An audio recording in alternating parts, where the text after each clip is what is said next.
Rememorando a última abertura que eu fiz, seja amanhã, seja tarde, seja noite ou seja madrugada.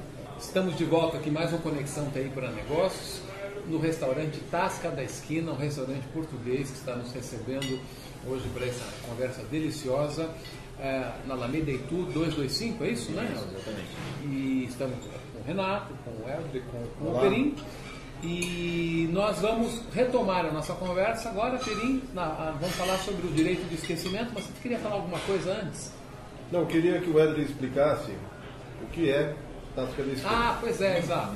Para que não nos esqueçamos. Já bem com medo. Queria que o Helder explicasse. Opa! Tecnologia não é tão forte. Você tem ao fundo aqui, olha, a execução das receitas em tempo real. Essa aqui é a famosa sala do chefe, onde a gente fica vendo o chefe trabalhando. Mas enfim, Tasca da Esquina, Tasca é mais ou menos um sinônimo de bistrô, de cantina, de restaurante simples. E a expressão da esquina ainda é para deixar um pouco mais pejorativo, mais popular do que... É como se fosse, vai comer no boteco lá da esquina.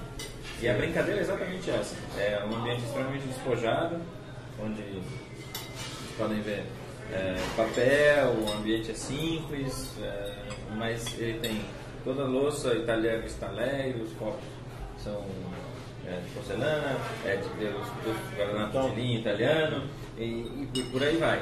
E faz essa brincadeira com uma comida extremamente refinada, com utensílios de excelente qualidade, num ambiente despojado, para que a gente possa se sentir à vontade e vir todo dia. E fica muito agradável. Muito bom, e a comida é muito boa também. Porque tanto eu quanto o Victor, a gente quando conversou sobre montar um restaurante foi muito engraçado, porque eu também sou dono da 1900, que é uma pizzaria. E aí, o interessante é que a gente gosta de lugar para se sentir bem. E a gente começou a conversar sobre lugares onde você vai e fica à vontade. A única coisa do mundo é você comer num ambiente... Você não se sente bem. Tá tenso. Sabe? A 1900 é aquela pizzaria que o pessoal da Bandeirantes grava um programa, segundas-feiras, não é isso? Sporting Debates. Sporting Debates. Em qual unidade? São seis. Não, eles gravam? Eles gravam. Eles revezam entre a Barão de Capanema, aqui nos Jardins, e a da Perdizes, que fica lá na Rua Coca. Barão de Capanema é onde tem aquela árvore Ficus, né? A pizzaria é exatamente onde é a Ficus.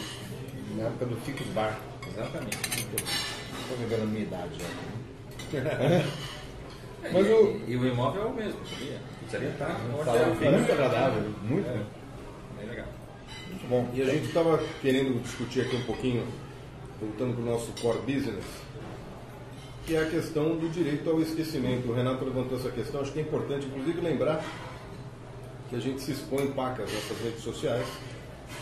Isso acaba também abrindo questões aí que é assim, um dia eu não quero mais falar desse assunto, sabe, entendeu? Desse assunto que eu abordei na semana passada, na semana da manifestação, né, que eu também fui petralhado.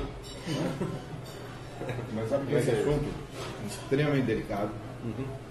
Está na pauta hoje da União Europeia para reformar a diretiva 95/46, que é de proteção de dados. São 4.000 emendas. Em 2016, a União Europeia diz que vai incorporar o direito de esquecimento lá. É uma discussão muito intensa. Os Estados Unidos, por exemplo, tem uma série de limitações contra isso. A União Europeia estimula. Aqui no Brasil nós já temos decisões judiciais reconhecendo isso.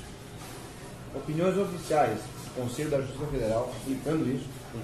O nosso Código Civil dá margem também a essa interpretação. No artigo 21, no artigo 14, no artigo 11. O Eric Schmidt, o ex-presidente do Google, já disse que nós temos que ter dois momentos na vida, né? Temos que separar isso, apagar o momento da adolescência e preservar depois o momento adulto, né? Que são dos posts que são feitos na adolescência. Muita gente já perdeu emprego por uma série de consequências a partir desses posts.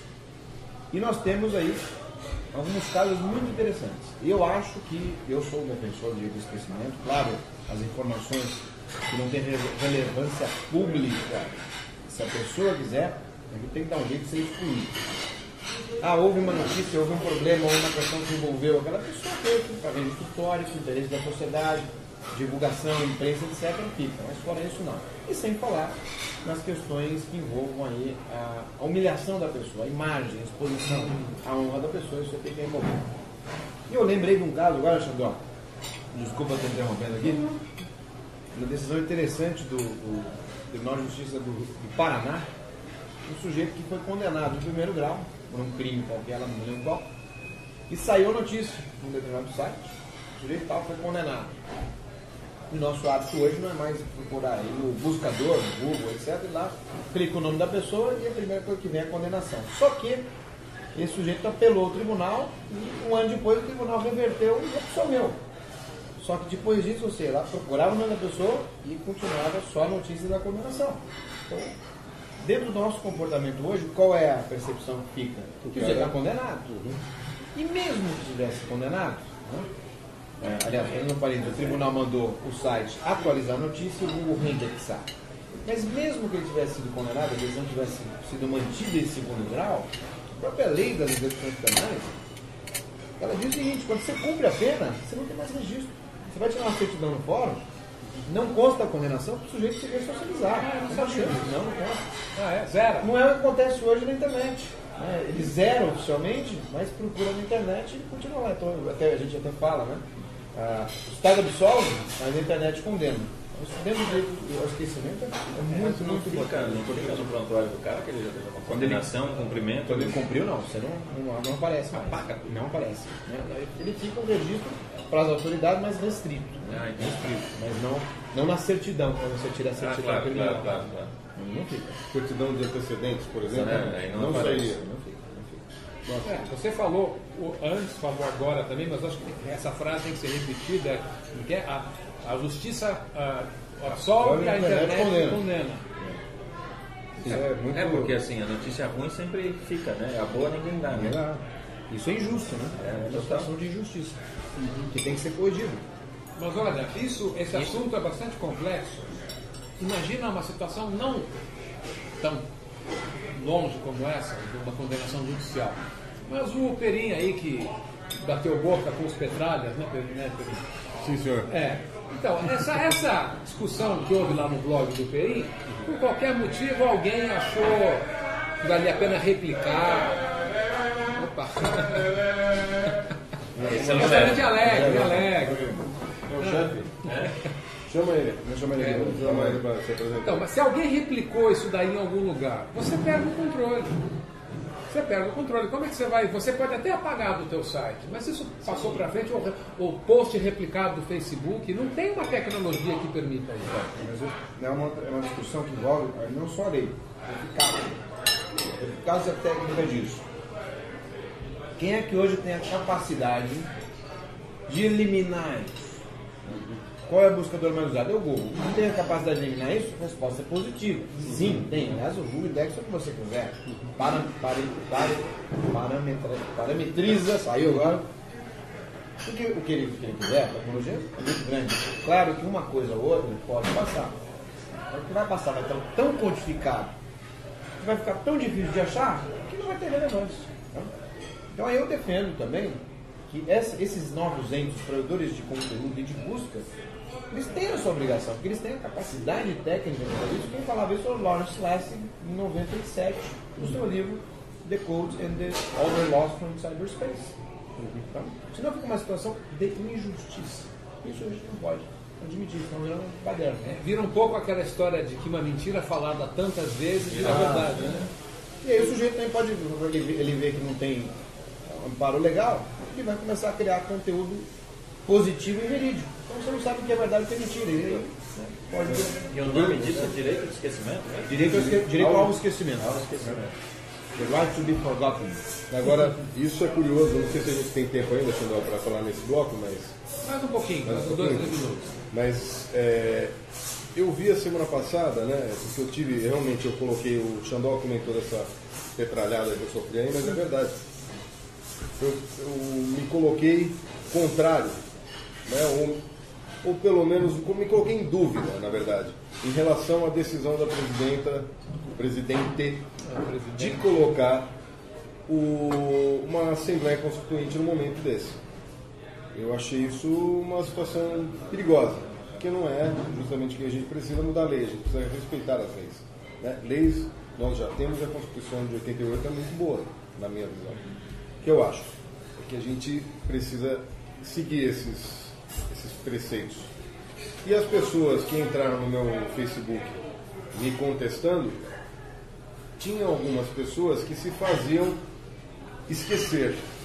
Elas entravam, colocavam coisas e frases que me agrediam ou que colocavam em questão algum assunto que não estava em discussão. Daí eu respondia ou fazia alguma menção e a pessoa não estava mais lá. Então olha só, isso não é direito ao esquecimento, mas isso é o direito a uma dada, uma safadeza, né? Eu acho. São pessoas que não têm caráter e que não têm coragem de assumir as coisas que fazem. Então, aí é uma questão completamente fora da. Mas você deveria ter respondido, sabe o que, para dar uma alfinetadinha? Você poderia ter falado: a proposta da presidenta não é 40. Pois é. Mas eu fiz uma coisa muito interessante, Xandó, porque quando eu vi que esse cara entrava e apagava o que ele escrevia, eu fui lá e dei um print screen na tela. Meu amigo, diga que não foi você. Tá lá, tá documentado. Então, assim, as pessoas têm que aprender hoje a lidar muito mais habilmente com as ferramentas de tecnologia para também conseguirem se defender de situações como essas. Né? Acho que só para dar uma fechada nesse assunto, eu queria contar para vocês uma coisa muito curiosa que me aconteceu no começo dessa semana. Meu avô materno, com o qual eu convivi muito, ele já faleceu há muitos anos, vai fazer uns 18 anos que ele faleceu. E eu não sei porquê, um dia lembrei dele e eu tive a ideia de procurar o nome dele na internet. Primeiro que morreu em 94, não existia internet no Brasil. Né? E aí, olha, Renato, olha se não é preocupante isso. Aí eu pus o nome do meu avô no Google e eu acabei achando diversas páginas com o nome dele. Algumas páginas faziam menção a um Diário Oficial de 1964, porque o meu avô era promotor de justiça no interior de São Paulo. Promotor Xandó. Claro. Boa tarde. Eu queria pedir desculpa aos nossos ouvintes, telespectadores. A barulheira está ocasionada por essa pessoa. Mas é caso do trabalho, é o Egito. Mas muito bom, estamos muito contentes com a Não, brincadeira, só para elogiar A gente, inclusive, já soube que você gosta muito de servir esse prato com arroz, né? Eu não muito de atacar essa mãe brasileirada. Agora, o filho ela põe bastante a servir com arroz. Não é nosso hábito comer, nem arroz solto, não sabe comer. Nós sempre comemos arroz caldoso. Arroz solto é mesmo só no Brasil. Não é o correto, né? O correto é melhor assim. Exato, porque nós temos digitar duas proteínas, que é a batata e o arroz. Eu estou em 2 euros, logo, graças. Mas muito boa a comida, viu? Parabéns. Fantástico, excelente, muito bom. Muito obrigado mesmo. Obrigado. Muito obrigado.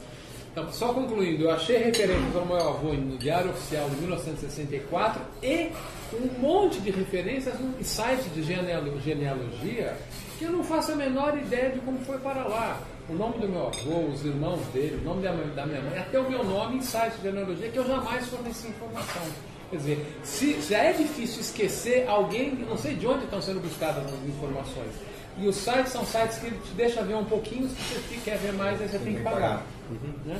Então, assim, não só não esquece, como alguém, eu não sei que mecanismo, está alimentando informações. O meu saudoso avô, falecido em 94, está presente no Google. Como então, para encerrar, eu vou dizer uma frase do Ray Kurzweil, que é aquele cientista que inventou o OCR, que inventou aí uma série de coisas que hoje está bilionário. Mas ele diz o seguinte: viva o suficiente para viver para sempre. O que acontece? Tem tantas informações sobre a gente e as máquinas hoje estão cada vez tão inteligentes que elas estão aprendendo com a gente e repetem as decisões que a gente toma.